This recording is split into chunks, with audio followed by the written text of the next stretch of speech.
Well, okay, good morning, everybody. It's good to see all of you here. In fact, what I wanted to say has already been said by the minister. But anyway, what I intend to do today is to give you an overview of the agreement. I think it's good for you to have an overview to know what the agreement contains. And after that, I will invite my colleague, Natasha, who is sitting here. So they will be the one taking over. So I'm already building, the after Mr. Boodhoo. So that's the reason why. So I'll invite her also to because she has been participating in the whole process as well. So I'll invite her also to make some presentation on the trade in goods chapter, because tomorrow we are going to have a session specifically dedicated to trade in services. But before I get into that, I just wanted to say certain things which is important in my view. I don't know whether, in the 80s I was not in Mauritius for 10 long years. I left in 1980, I came back in 1990. And I never came to Mauritius during these 10 years.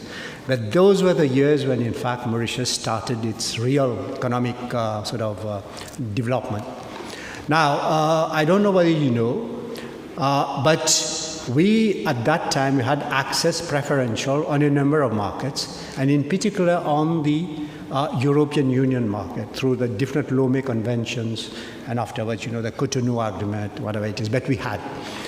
But if you look at the performance of Mauritius, especially in the 70s, you'll find that, we were not doing very well.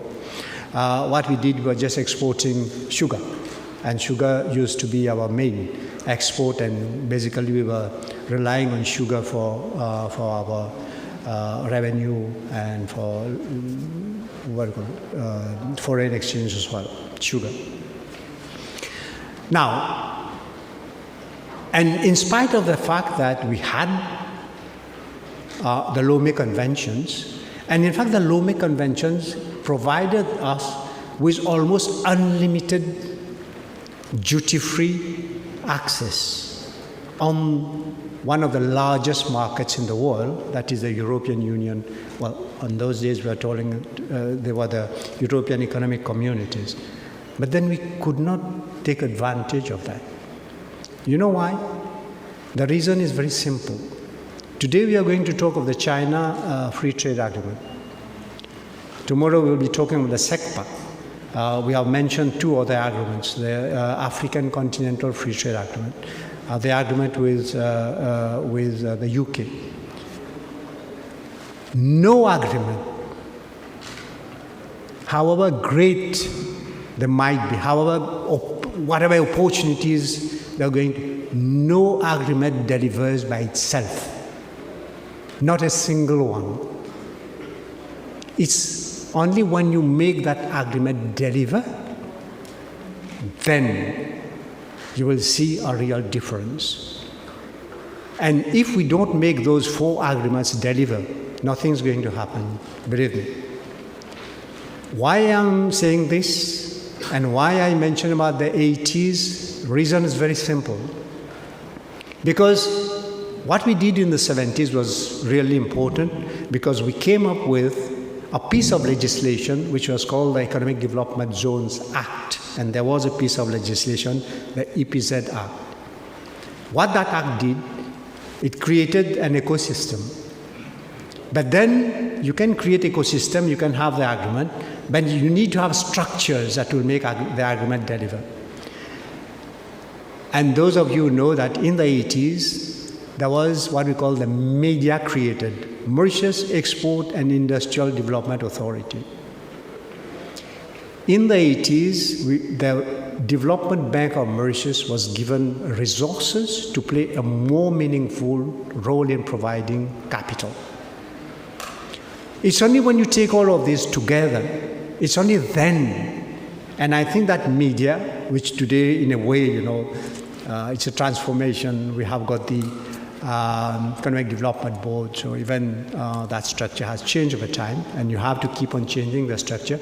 But the media played the institute played a really important role in attracting investment in Mauritius to make sure that we take advantage of the opportunities that the Lomé conventions were providing.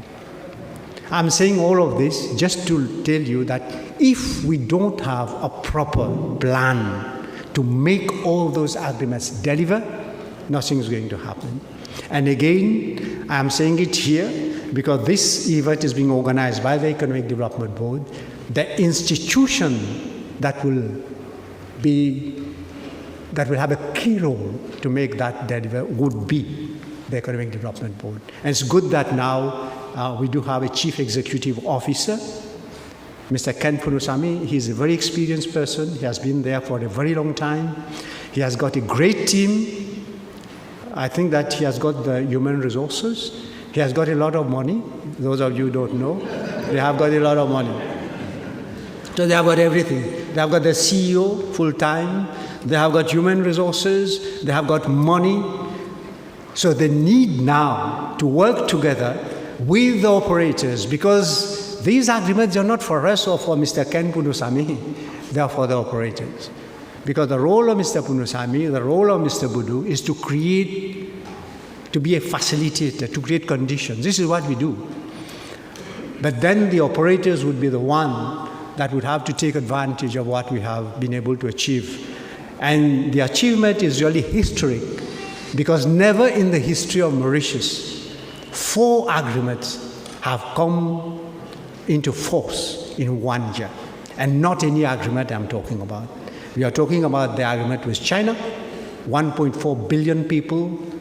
We are talking about the agreement with India, which will come into force hopefully in April, 1.3 billion people. We are talking about the Continental Free Trade Agreement, 1.3 billion people. Add all of this together, and I think Mr. Ken Punusamy did mention in his intervention, we are talking about 70% of the world population. This is what we are talking about. And this is what you are getting, operators. So it's up to you now to play the game and play it well. Having said this, now probably we'll get into the presentation per se. As I said, I'll just give you a broad overview of the agreement, and then the specifics, Natasha will. But certainly I think that what is important for you to know is about the products, coverage, and the access that you are going to have, especially for those products that we already produce in Mauritius. But it will be more than that. It's not just what we are producing, but I think that our strategy should be really to attract investment, to create more capacity. Okay, so the agreement, the structure of the agreement, in fact, we have got a number of different chapters, but there are 4 main chapters: trade in goods, trade in services, investment, and economic cooperation. Now, as I said, trade in services tomorrow, in any way, we are going to have a session, so I'll get into the details of the trade in services chapter. Now, why China? We have already mentioned, so 1.4 billion people, and then China has 160 cities. What is more important is what comes next, is about the middle class of China, which has been growing significantly. I think that it's now almost 20% of the population, so 200 million people, and everybody knows that the driver of an economy is always the middle class. The bigger the middle class, the more dynamic that economy becomes. So you can just see what we are talking about here. The GDP of China, $16.8 trillion US, as I said, is the second largest economy in the world. If by PPP, maybe it's the first. But if China continues on the trend, very soon it's going to become the first economy in the world. So this is what basically we are talking about. Per capita GDP, of course, it's a bit less than other countries, 11.9 million. $1,000 US, but if you take the population, so you can understand, basically we are talking about a lot. Now, if you look at our exports, I think that these figures were also mentioned.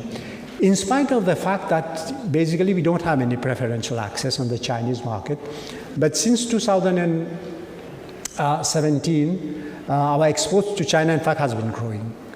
And as I said, without any access. Now with a preferential access, which basically means to say that we are not going to pay any taxes, customs duty. So of course, you can understand what's going to happen. So in fact, the figures that we have got here, in 2017, I think we were exporting for 390 million. In 2018, 551. 19, 680. But I think it's a bit more than that, if I'm not mistaken. I think in the morning, mentioned not 1.1 billion.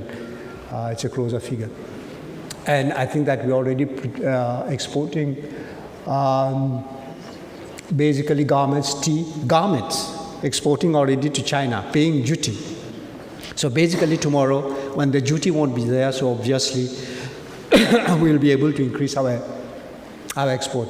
We're already exporting rum, paying duty and exporting rum. So now we will export duty-free liquors, animal feed. So you can see for yourself. And of course, China remains our largest import market. That's for obvious reason. And also our imports from China have been going up, as can be seen. Now, we have seen in the small film that was shown in the morning about the, when we started the negotiation, so I won't go into that. What you need to know is that the FTA with China covers 8,547 tariff lines on the Chinese market. And in Mauritius, we have some few less tariff lines, so it's 6,375. But I'll go into the detail to tell you what exactly we want.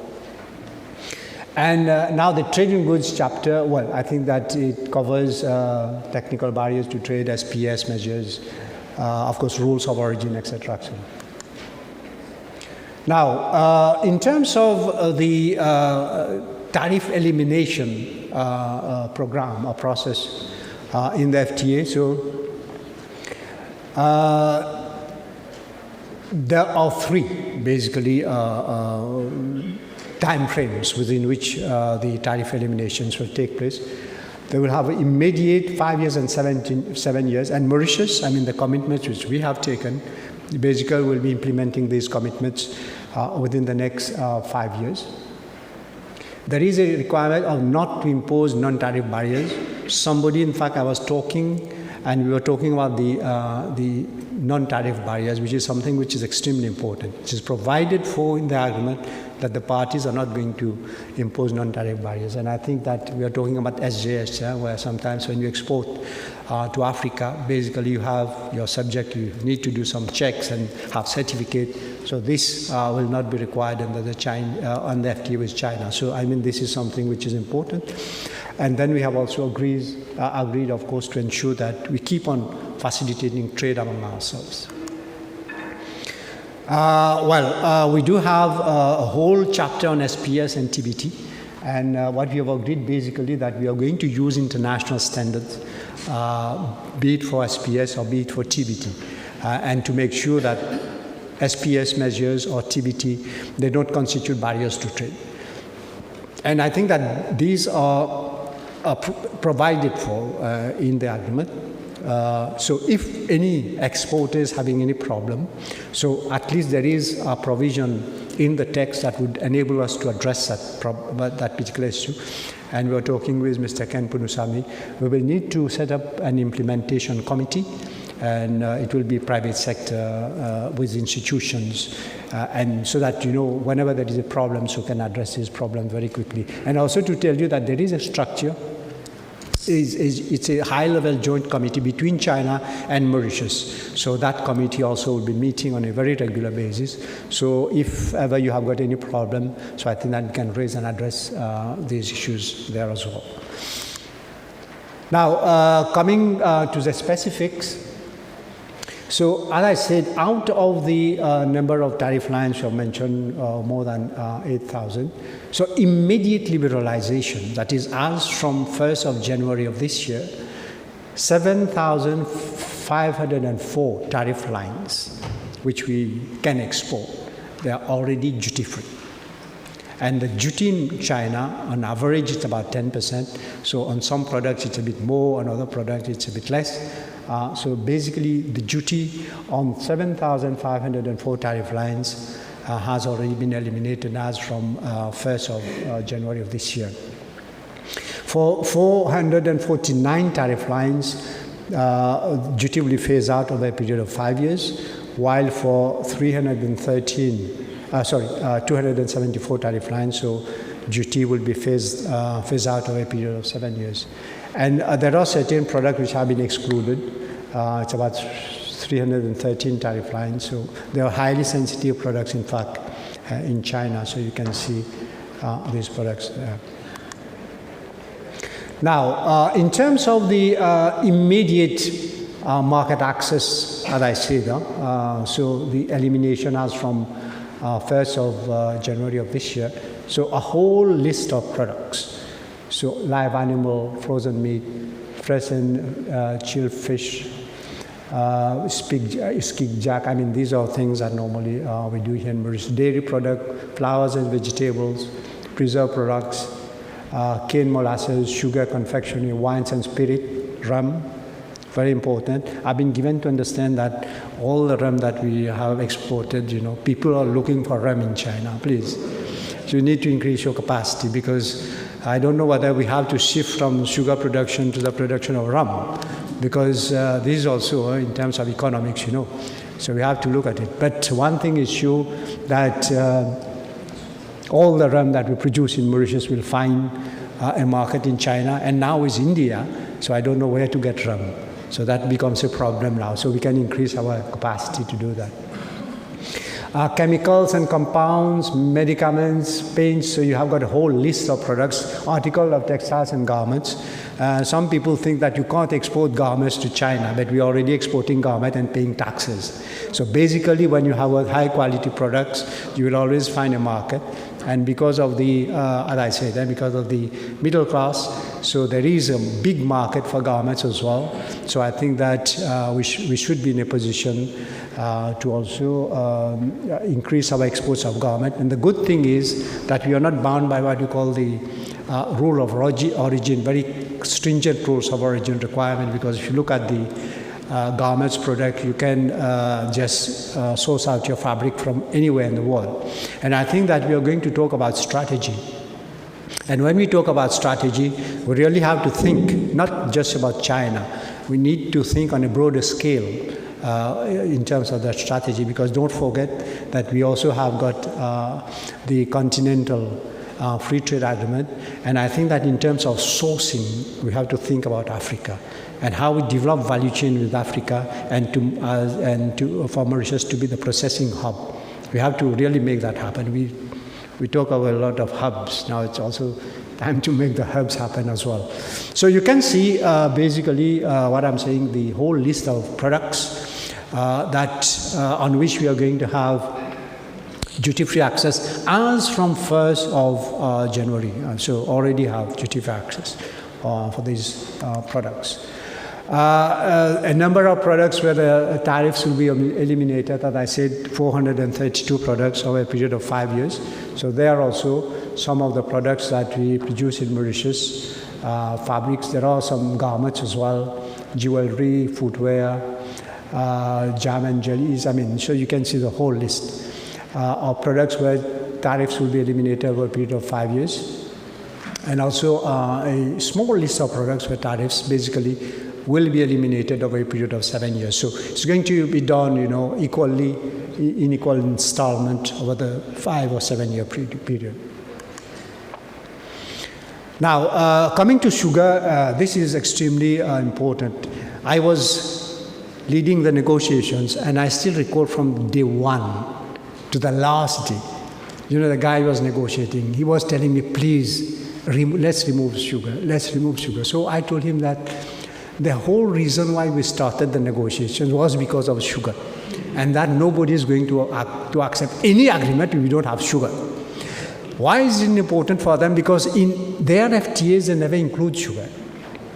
Sugar is always excluded from the FTAs. And normally, if you include a product in one FTA, so the other FTAs, when you're going to sign, people will use that as a reference point. They will say, oh, you have given to Mauritius, so give us. So I think that we really had very, very tough negotiations on sugar, starting on the day one until the very last day. I still recall. The whole day we were talking about sugar. And then we had to come up with certain definition, try to set the parameters of the sugar that we wanted to export, because they wanted it to be very specific. special sugar, and things like that. But the good thing is that if you look at the agreement, it does not limit only to special sugar. So basically, we can also export white sugar, brown sugar, whatever sugar we want to export. That's a good thing. Now, on sugar as well, I think that it has been mentioned. So there is what we call, it's going to be done incrementally. So we start with 15,000 tons, which is already much more than what we already export to China. And I understand that the Chinese market is a remunerative market. So we start with 15,000 tons in year one, but then it is going to escalate, and then we will reach the 50,000 tons in the year 8. And it's a good thing. I don't think that maybe we don't have even half the sugar, because now there are so many markets to sell the sugar. So that also could be an issue. So the goods, so we are going to keep on increasing from 15,000 to 50,000 tons over the next 15 years. So the in quota rate, that is, we will pay a tax of 15% compared to 50%. So we have a huge, what we call, competitive advantage on this issue. Now, I think that this is also important to say what we have given to the Chinese side. And as usual in Mauritius, and I have to say that, when you negotiate an agreement, nobody comes to tell you what you have got. Most of the time, people say, what is it that you have given? And then they're going to check, if they're domestically, and I've got it, I must say, for China as well. So there was one guy, he wrote a long letter to the ministry. So he sent me an email. He said, I've seen immediate liberalization for this product. So now we are going to have a big problem, my brother, because immediate liberalization with China. So, but I told him, you have to go and read the schedule of commitment, because the tariff on your product is already zero. So we are providing immediate liberalization on a product which is already zero. And if you look at the agreement, you will find that basically we are providing market access on products, basically, which are zero rated in Mauritius. So we are not giving anything. I'm not saying for all products, for many products. But it's for you to understand that when you are doing that, it has a legal connotation. It has got legal implication. What it basically means is that tomorrow, you cannot reintroduce tariffs on this product. This is what it basically means. And this is what means creating predictability. And I think that China is, in my view, they know what they do, because they want to create predictability. And that is what it means. But at the same time, I want to tell you there is something else which we have included in the agreement, which you won't find in any agreement in the world. That even on the products that are zero rated in Mauritius, there is a whole list, about 180 products, that we can even increase or introduce tariffs on these products. It does not exist anywhere. It's only in this agreement. The only thing that we have taken, the commitment, is that if we are reintroducing tariffs, that we need to provide a margin of preference to the Chinese side. So if, let's say we introduce 100% tariff, so we say that we are going to have at least 15%, so there will be a margin of preference. But it is there in the agreement. It is something which is new, and it's good for you to know. Now, in terms of the commitment which we have taken, basically, I think, so we are going to basically to eliminate tariffs over a period of 5 years on products on which we have basically granted market access. And as I said, if you look at our tariff structure, 95% already zero duty in Mauritius. So I think that we have provided gradual, we have provided market access on a list of about 180 products, right? 190 products, okay.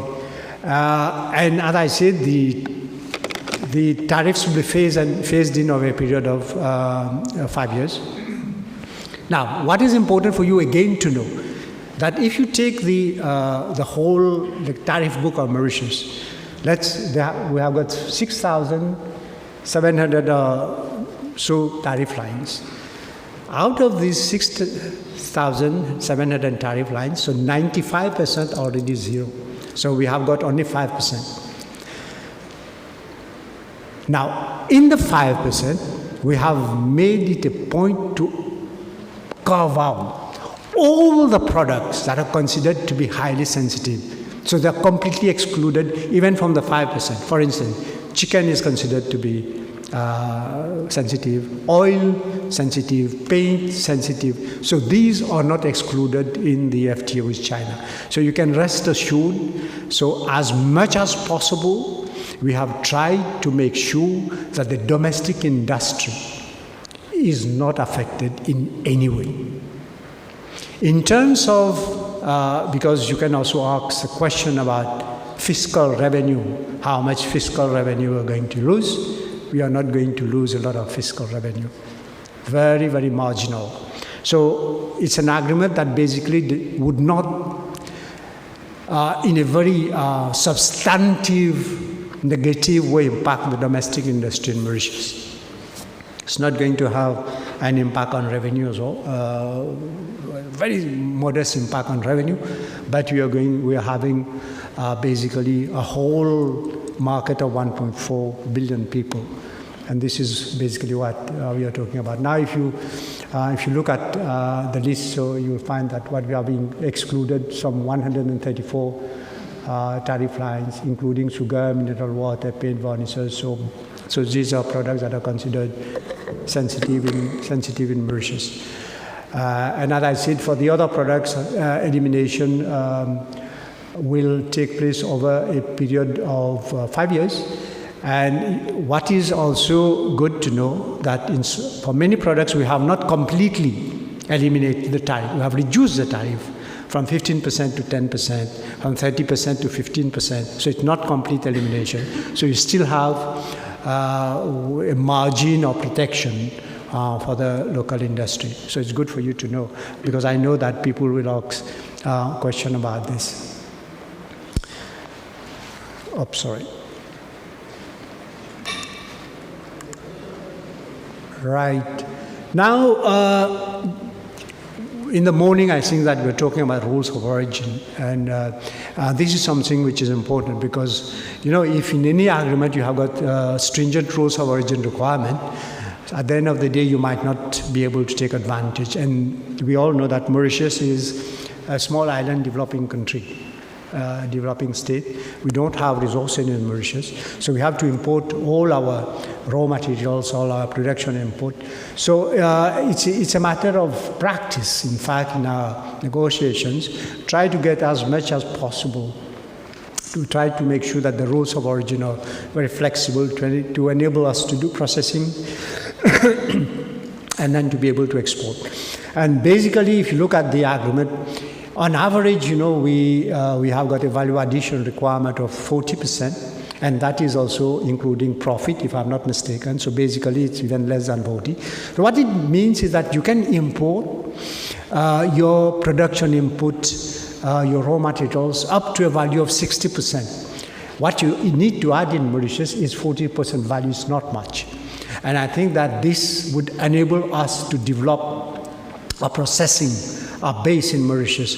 So as I said, and you can even take the raw materials from China if you want, because there is a provision on accumulation between the two countries. You can source it from anywhere in the world. You bring it here, you do the processing, you sell on the Chinese market, you will enjoy the preferential access. And for garments, for most of the tariff lines, we have what we call the single transformation rule. Single transformation, it means to say that you import fabrics, bring fabric to Mauritius, transform that into garment, and then you export.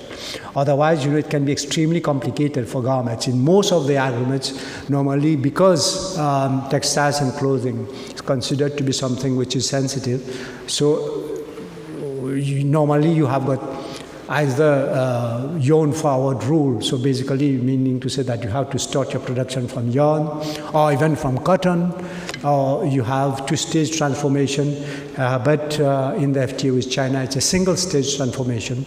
So basically meaning to say you can bring in your fabrics from anywhere in the world, you bring it here, you do the processing, and then you export to China. So we have listed some of the products important on rules of origin requirement, but we are going to have one specific session on rules of origin, and then we will go into the detail. It's good that customs is here because they did participate in the negotiation, so they are going to make a presentation for you. Now, trade in services, tomorrow, as I said, we are going to have a whole session, so I'm not going to elaborate on that. Just for you to know that there is a chapter on trade in services, and also for you to know that China happens to be one of the largest markets for services trade in the world. So we should not only look at trade in goods, we have also to devise strategies on how we are going to capitalize on the opportunities which the chapter on trade in services also brings for our country. We have got a chapter on investment, so basically about protecting investment, trying to open up investment opportunities for Chinese investors in Mauritius, for Mauritian investors in China, and I think that this is also important in trying to give comfort to potential investors. And as I say, the strategy is not just about Mauritius and China. I think that we have to see how really we get investors here in Mauritius from all across the world and take advantage of this agreement. And of course, we have got one chapter on electronic commerce, which we are developing in Mauritius. And I think that, with China, today people don't go to buy in the supermarket. It's through electronic commerce.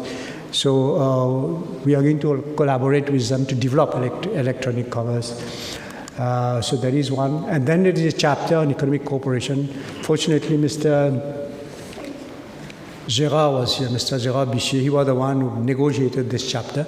So we have got 10 different sectors. And you can see for yourself where we can collaborate with China. It's about the ocean economy, about industrial development, about innovation, about so I think that pharmaceutical, so these are important sectors for the Mauritian economy. What we need to do, and that's why the structure becomes important, the platform becomes important. We should be able now to sit down, work out an action plan. What is it that we want?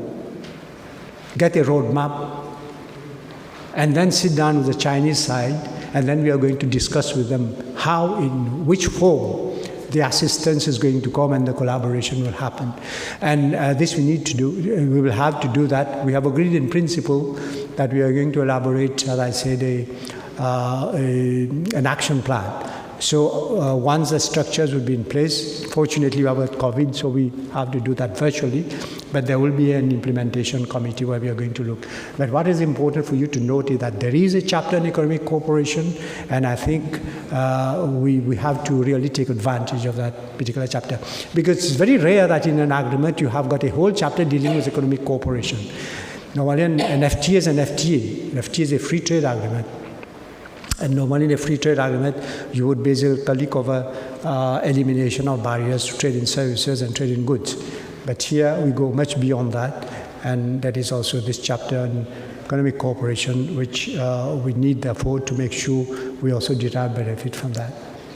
And then, as in all trade agreements, you need to have a dispute settlement system mechanism. We have got this as well. So if tomorrow we have got any problem, so we can have recourse to dispute settlement mechanism, which is there in the agreement.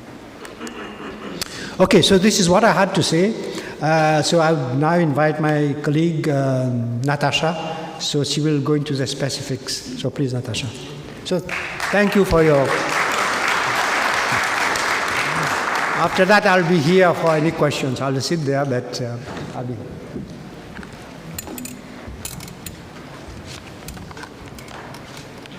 Thank you, Mr. Boodhoo. First of all, good morning, everyone. In this part of the presentation, we will try to look at the potential business opportunities that are available under the Free Trade Agreement. So, as you know, we already have exports ongoing under the free trade agreement from January till date. We've had a few consignments under the chapter 6205, which is boys and men's shirts. And since it was 16% before the entry into force of the agreement, now it is completely duty-free.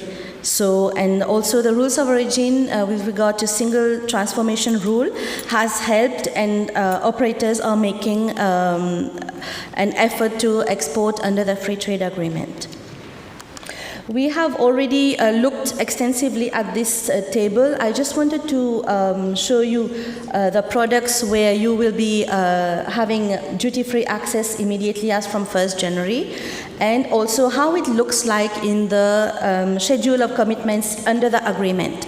So, for example, here we have for completely duty-free access, I'll take an example of yellowfin tuna, which was 12% before entry into force of the agreement, and which is now 0. So these, year 1 and year 2, these are the staging categories where you will be able to read through the schedule of commitments and then understand which product you would want to export and see the preferential access which will be available for the particular product.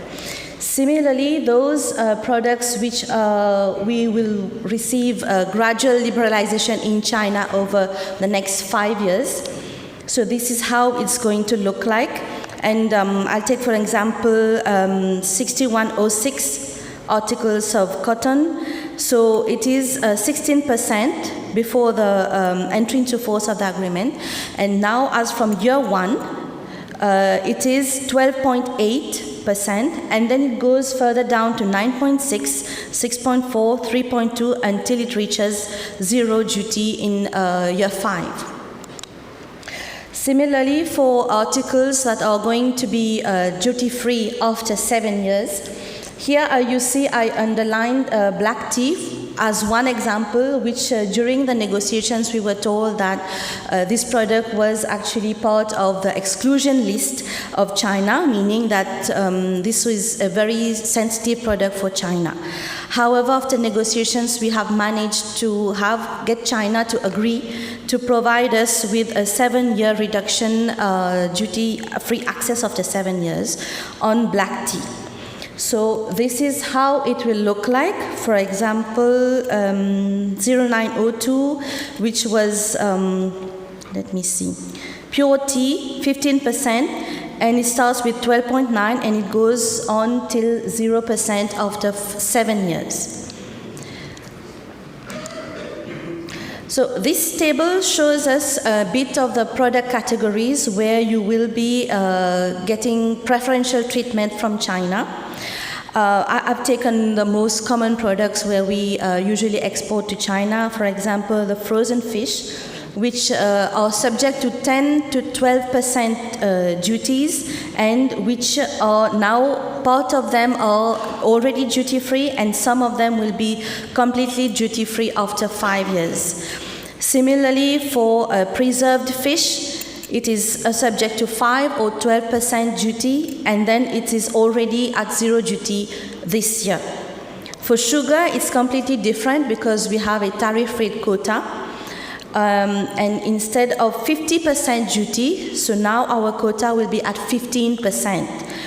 But for the first year, we will be able to export 15,000 tons, which will increase gradually, incrementally over the years till it reaches 50,000 tons. Similarly, for garments, we have all the chapters 61 to 62. The tariffs applicable vary between 14, 16, 17.5 and 20%, and most of them are now currently duty-free, save for few under 6203, which will be completely different, duty-free in after 5 years. Similarly, for polished diamonds, we have duty applicable 3 and 8% before the entry into force of the agreement, and is now completely duty-free. One more item is medical devices under Chapter 90.18, which face duty of 3%, 4%, and 8%, and which are now completely duty-free already. So, as Mr. Boodhoo has mentioned, the fear usually during an FTA is that we fear for the future of the company and how we are going to manage once duties are removed. So, as he mentioned, immediately duty-free, we have given only 44 lines duty-free this year. So this covers spices, other oils, wood and articles of wood, animal, vegetable fats, and plastics, and other articles of plastic. Moreover, there are sensitive products which are completely excluded from the scope of the agreement. You will see the green part. That includes wheat flour, mineral water, paints and varnishes, soaps, shutters, blinds, etc. So these will not at all be touched under the FTA. And then there is the exceptional case of sensitive products which are already zero in our tariff book, and which in exceptional cases where there is need to increase duty at any time for any particular reason. These are under the sensitive, the blue part, which covers 190 tariff lines with the possibility to reintroduce duty. But for China, a maximum of 15% will apply for these products. Now, there is a study that was conducted by the World Bank following the signature of the agreement on potential for business for Mauritius to China. So these findings of the World Bank, they found out that our exports are mainly concentrated on few unsophisticated products and usually the traditional products with eroding competitiveness. The FTA, therefore, presents opportunities to leverage preferential market access to develop new and more sophisticated products. Thus, they have identified a list of 49 products of export interest. For this study, the World Bank has used 3 criteria as follows. The criteria 1 is consideration of products that are already duty-free under the FTA right now. Criteria 2 is where export is feasible, meaning the exports of products that are already ongoing, but that need to be further enhanced. So we need to increase the production capacity.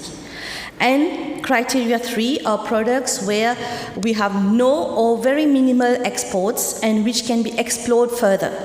So these are export of products which are desirable. This is a list of the products that have been identified by World Bank. So I haven't put all the 49. So these are clubbed into product categories and include soap, washing preparations, pharmaceutical products, paints and varnishes. And then the remaining products where we need to enhance capacity is ships and boats, electrical machinery, tools, aluminium, etc. Now, what we have done at the level of the ministry is just to give you an idea. This is not an in-depth study. It's what we have taken a list of the 5 main important products as per the World Bank recommendation.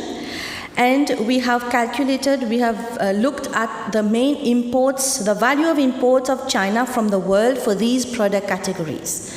So this table concern products which already are duty-free right now. So these are the products which you can already export. Just to give you an idea, so we have assumed that if we can only obtain a 0.2% of the Chinese market's import from the world. So this is, I'll take an example of medical and surgical instruments and appliances, which China imports from the world to the tune of $4 billion. And if we can only tap 0.2% of that market, it will give us an approximate of $8 million US. So that will be the potential under the FTA for this product. Similarly, for polishers and creams, the same assumption applies, and we have reached at the sum of $534,000 US.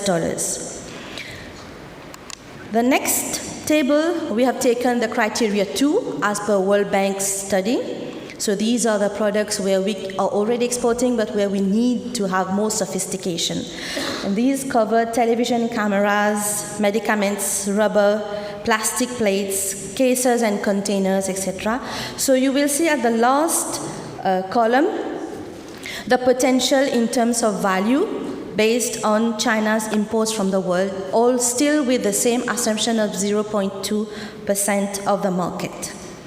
And finally, with regard to exports of products where we are desirable, which need to be developed in the country. So these cover items like propylene, cyclic amides, and fabrics, woven yarns, etc. So the last column, you will see that there is an opportunity to tap $8.1 million of value worth of exports to China, always with the same assumption that if we win 0.2% of the Chinese market, what we might obtain. Let us take a small look at investment.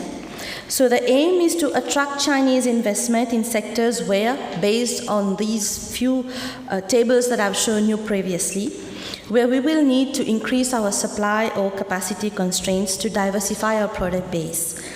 So the interest, as we have been talking in the morning, is to make Mauritius as a manufacturing base for exports duty-free to mainland Africa under the SADC, the COMESA, and eventually the Africa Continental Free Trade Agreement. So in terms of products, these are the products where we will need to inject more capital into the manufacturing so that we can develop the capacity to produce and increase our export opportunities. So these include medical, surgical devices, polishers and creams, finishing agents, clocks and watches, paints and varnishes. And the one on the right is the orange table, relate to the third criteria where we need to develop more product sophistication. So these are television cameras, medicaments, rubber, plastic plates, etc. And these will be products where we will need to attract Chinese investments to be able to develop these production sectors. Now we'll look a bit at the sectors in Mauritius where China will be able to invest, and eventually Mauritian operators will be able to have businesses with. So we have looked at construction projects. These are already happening, have already been happened over the last several years. And energy sector, including hydroelectricity, artificial intelligence, and robotics. We know that China is well advanced in this sector. Information technology, real estate, and port development. Now, for areas where Mauritians can invest in China, they can invest in what are called free trade zones. Here I have to tell you that China has 12 free trade zones, and this number is going to increase to 18. It has been announced already. And when you invest in free trade zones, it helps to stimulate domestic and foreign trade in China and attract foreign direct investment.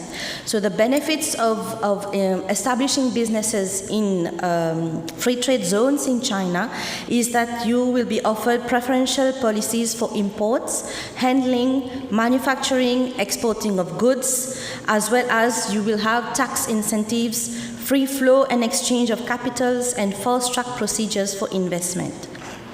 So just to give you a few examples of what businesses you can establish in different sectors.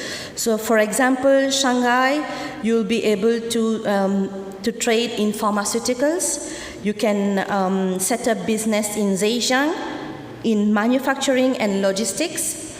In Fujian, it is well known for advanced manufacturing and tourism. In Guangdong, for example, which is an economic integration with other parts from China. So this they specialize in logistics and technology services.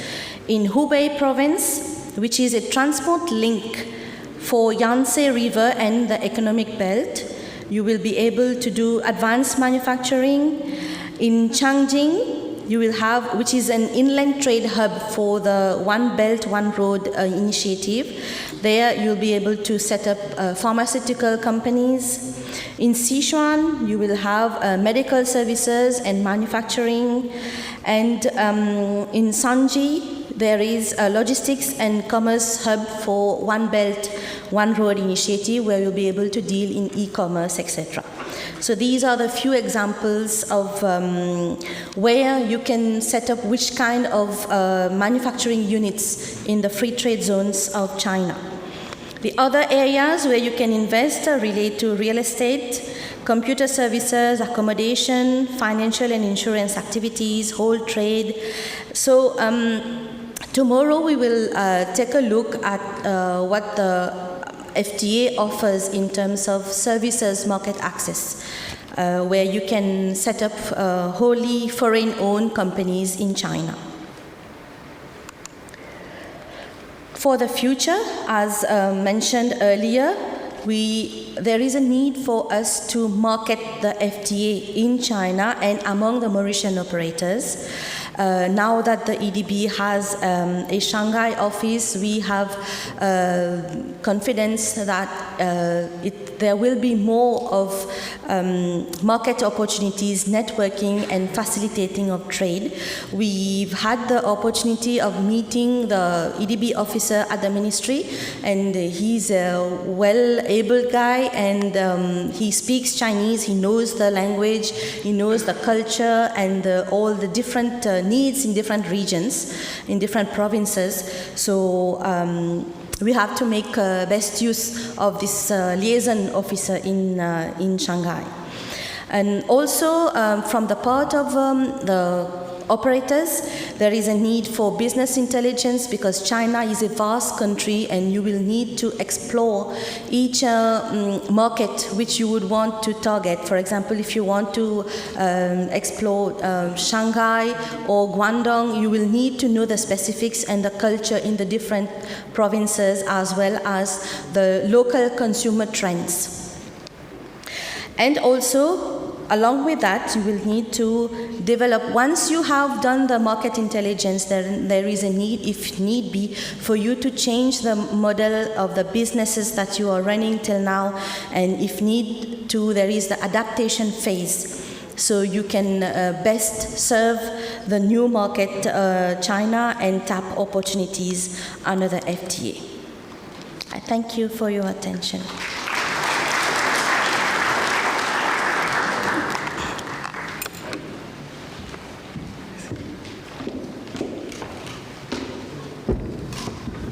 Thank you, Dr. Boodhoo and Mrs. Ponen, for these very insightful presentations. I am sure that the trade in goods and market access has been demystified.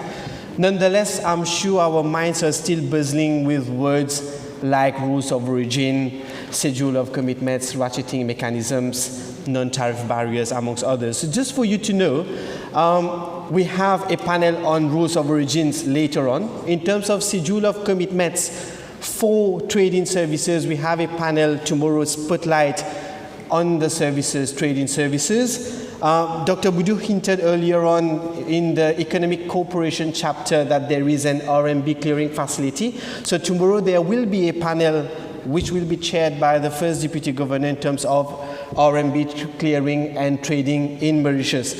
And then lastly, there will be an investment chapter, trilateral axis between China, Africa, and Mauritius tomorrow as well. So be sure to join us tomorrow as well. Ladies and gentlemen, China, being one of the leading investor countries in Africa, unravels a host of prospects for Mauritius as the ideal springboard for investments into Africa and beyond. Given the importance of the Chinese market, the FTA signifies a landmark chapter for our jurisdiction. Therefore, it is time for our next participant who will deliver a presentation on the dynamics of the Chinese market. Ladies and gentlemen, please join me in welcoming Mr. Ming, Economic and Commercial Counsellor at the Embassy of the People's Republic of China to Mauritius. Thank you.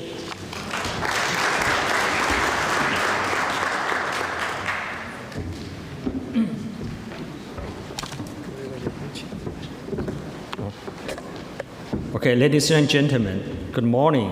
Mr. Boodhoo and Mr. Natasha, thank you very much for clear presentation of the details of free trade agreement. Now, everybody is understanding the main content of this agreement. No doubt, FTA agreement will contribute to promote the economic and commercial cooperation between our two countries. China has been the second main commercial partner of Mauritius for many years, and is also the most important source for importation to the island. Mauritius has many high potential products such as clothing, garments, sugar, fish products, rum, beer, fruits, jewelry, etc. That will boost the growth of export towards China. As far as I know, Mauritius, Phoenix beer, and Grier's rum have already penetrated to Chinese market in small quantity.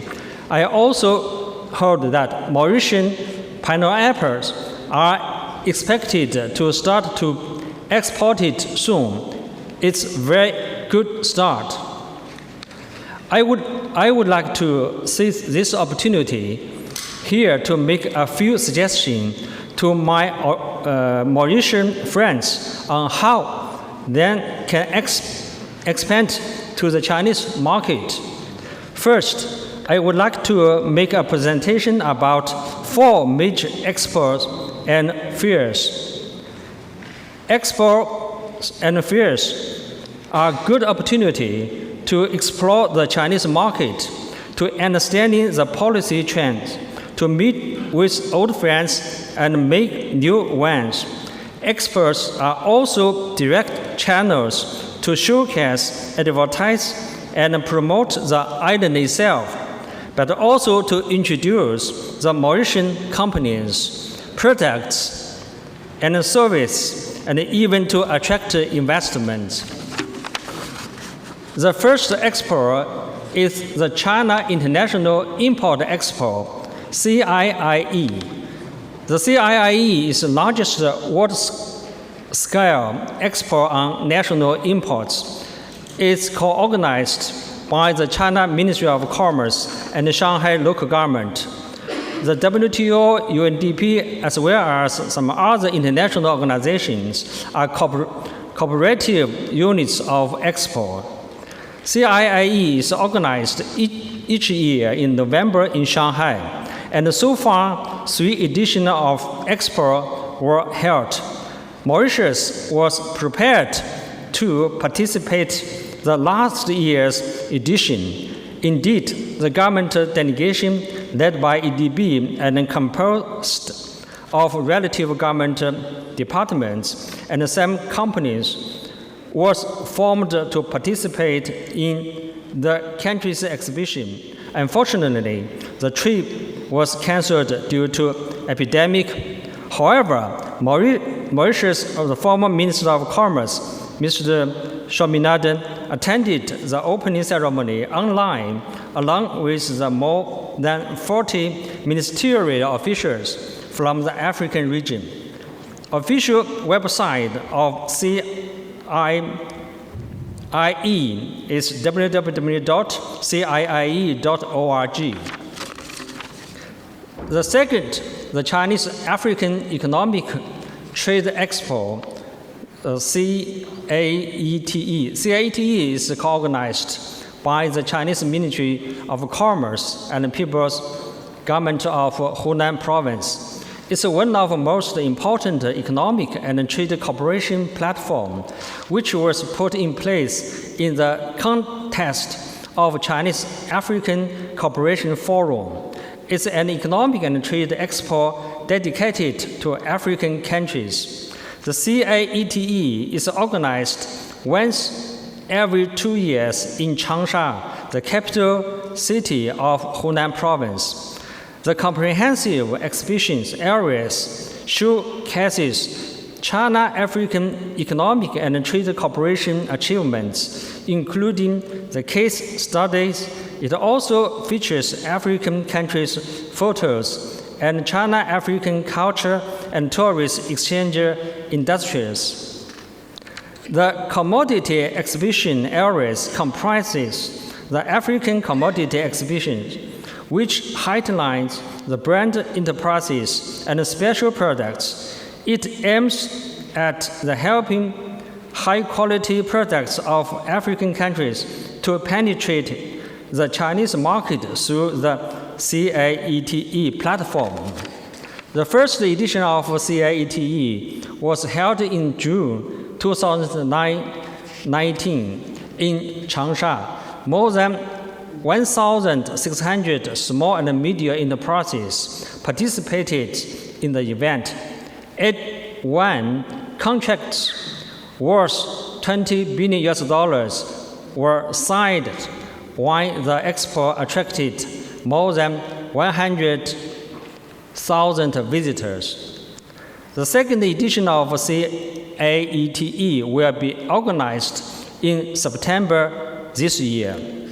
Led by EDB, Mauritius formed a national delegation to participate in countries' exhibition held during the 2019 edition of Expo.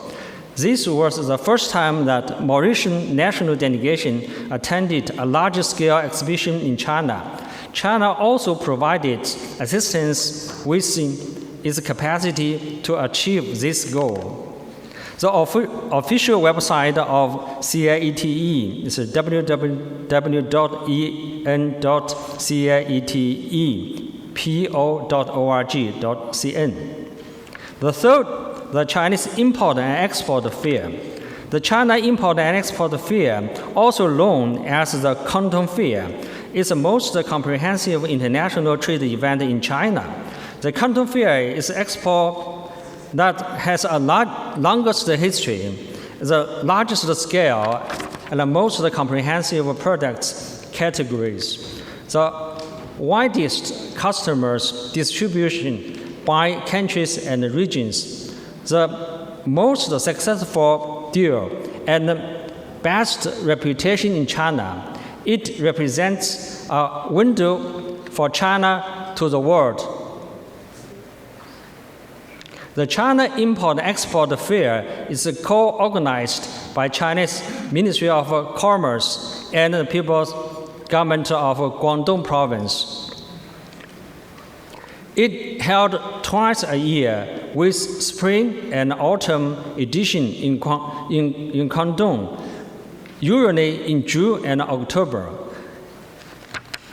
The website of the Canton Fair is www.cantonfair.org.cn-en.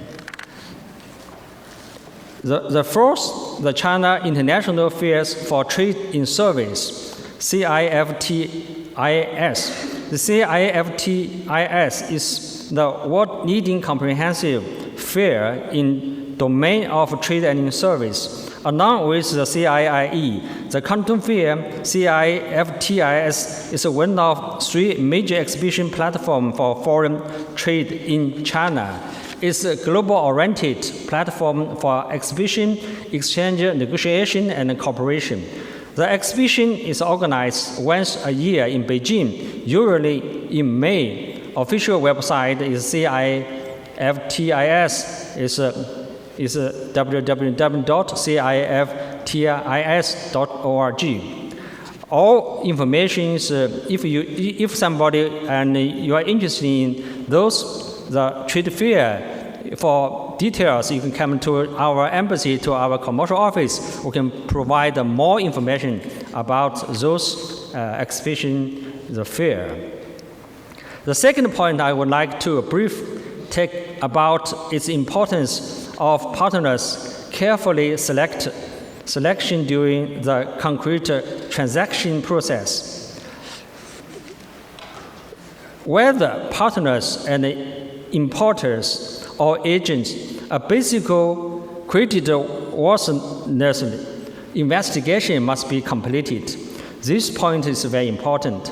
In many disputes, it appears that the customers did not properly investigate before entering into business. Some customers only check their potential partners on the internet, who sometimes don't even have proper website and are blinded by attractive the prices. Some websites are even suspected of being fake and fraudulent. We have a deep understanding and experience because every day we deal with this kind of problem when we provide assistance to people who need to help to handle disputes.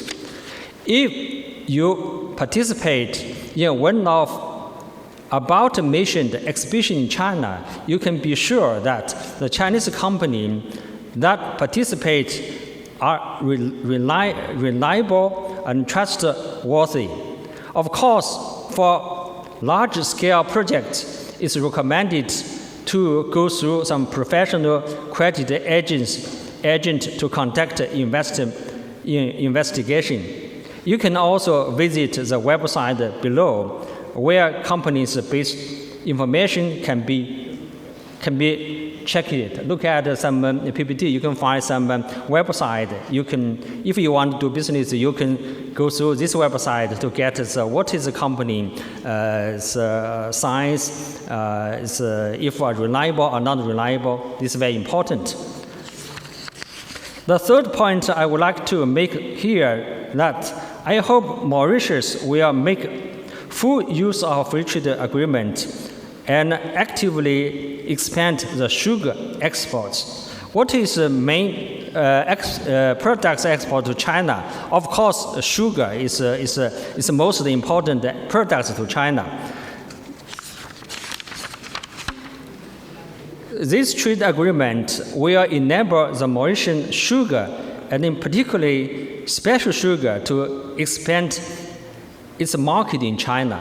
It will greatly facilitate sugar export and will lay solid foundation for the market development of these products. I believe this will greatly promote the cultivation of sugarcane in Mauritius, as well as the production and sales Mauritius sugar in China. It will also help to maintain sustainability of sugar industry in Mauritius.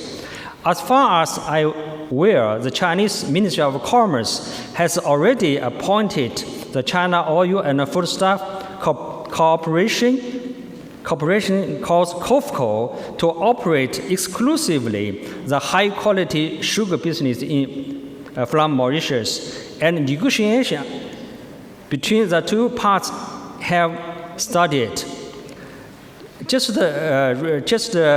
tomorrow, so I got some information from the COFCO manager of COFCO told us that then we will fulfill its commitment to import the Mauritian sugar, for this year, 15,000 tons, from Mauritius. And after 80 years, the quota is 50,000 tons. It's no problem. China has a huge market. The COFCO will import, according to agreement.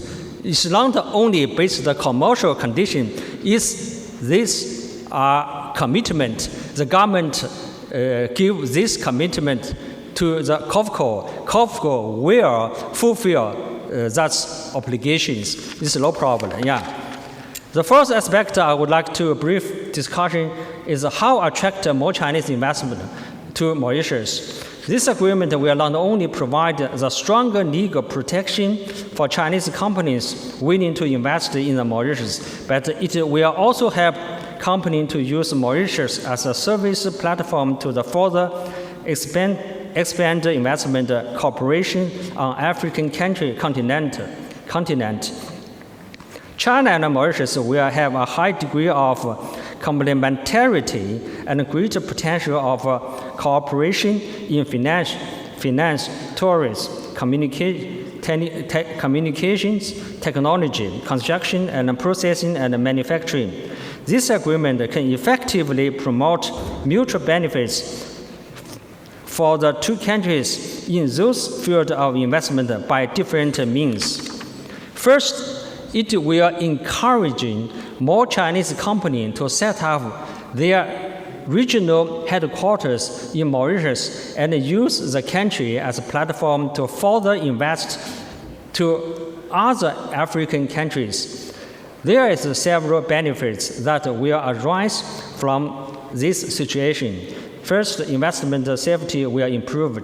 The bilateral agreement network already in place between the Mauritius and other African countries will enable to reduce investment the risk. Indeed, retail network, manufacturing, and logistics platform already in place between Mauritius and other African countries can help the company to reduce their costs.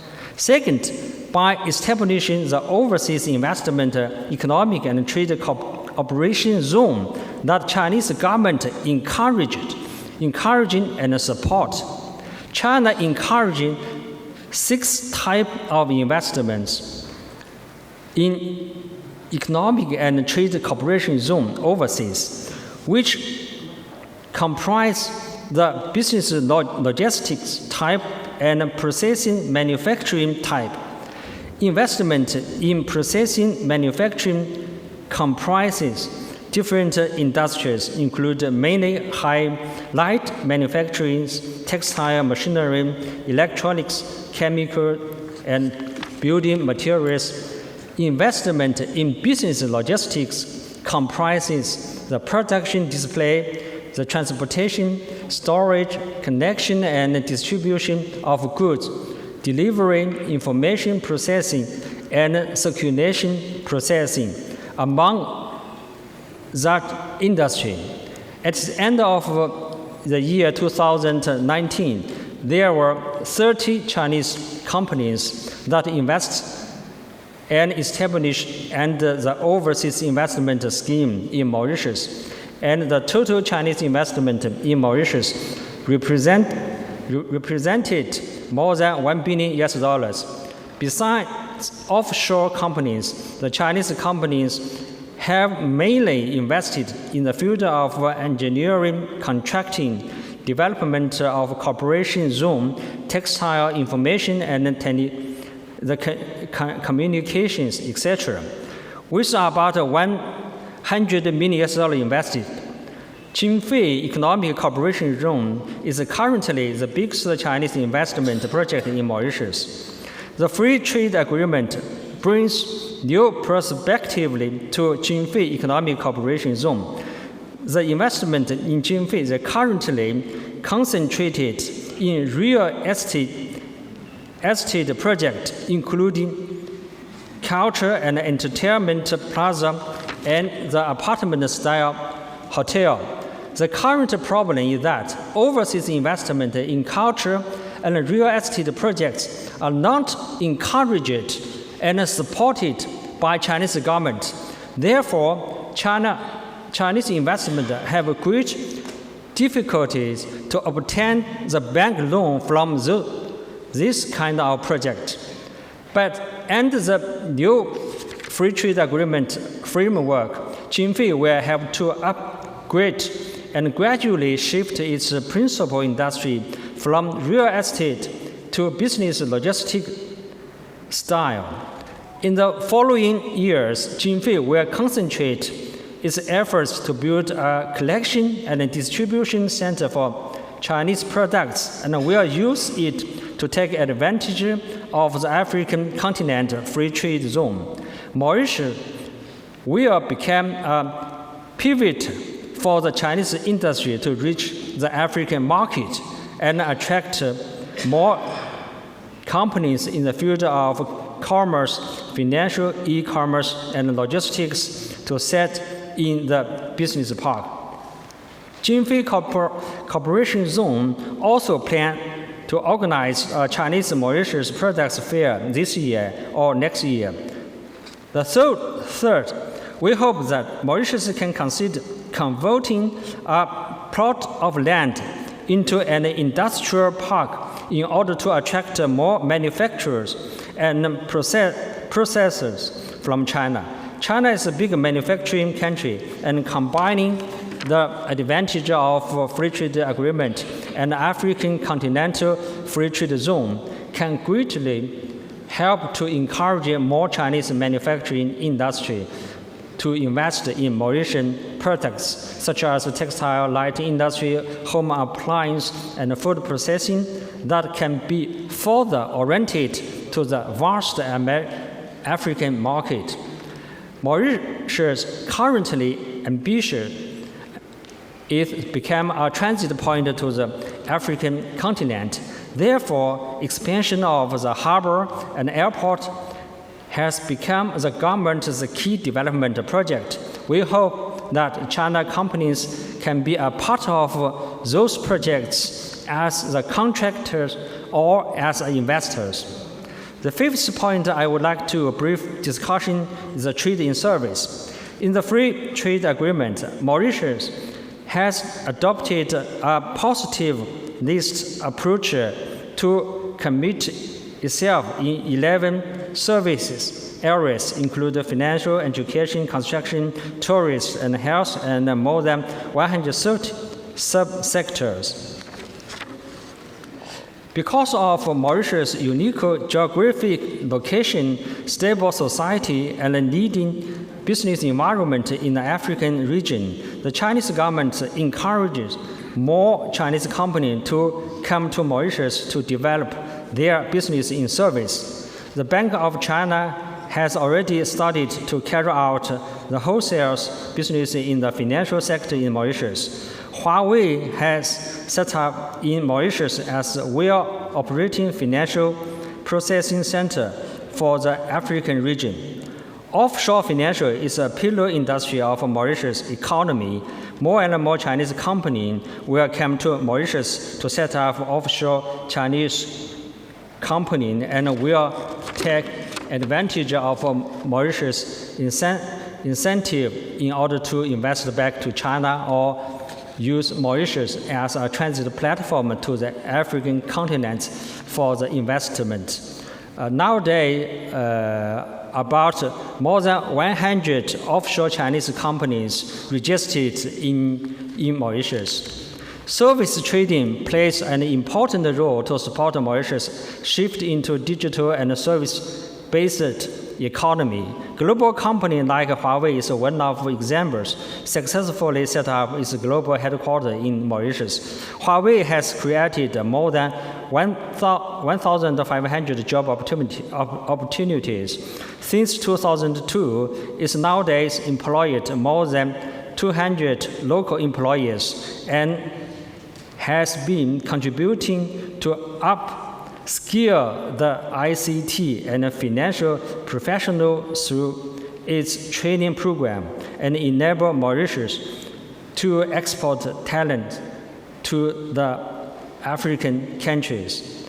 Mauritius is rich in tourist resources and one of favorite destinations for Chinese tourists. China and Mauritius have both a great potential in expanding tourism and its relative service industries.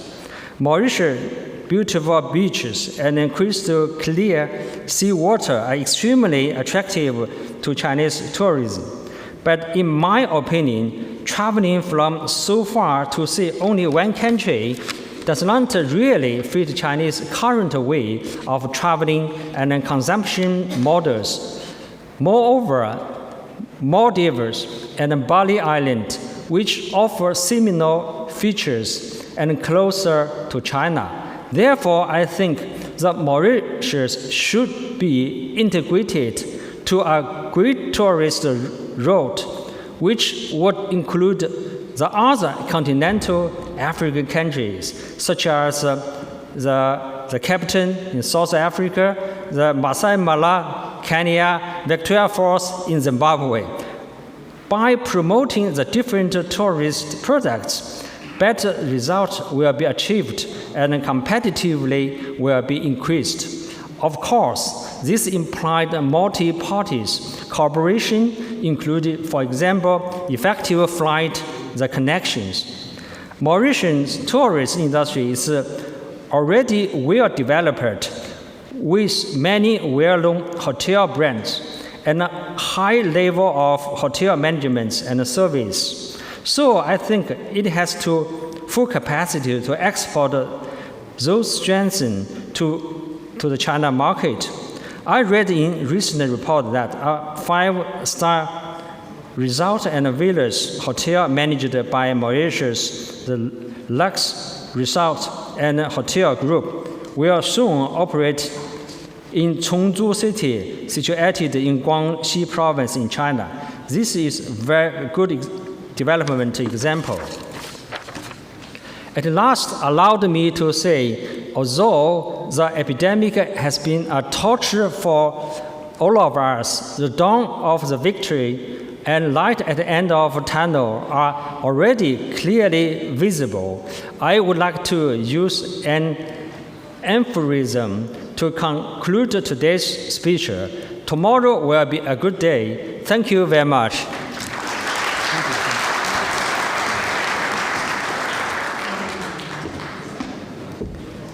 Thank you, Mr. Ming. Your comprehensive presentation was noteworthy. Ladies and gentlemen, we shall now break for lunch and we shall resume here at 1:45. The lunch is on the right side of the hotel. Thank you so much and see you soon.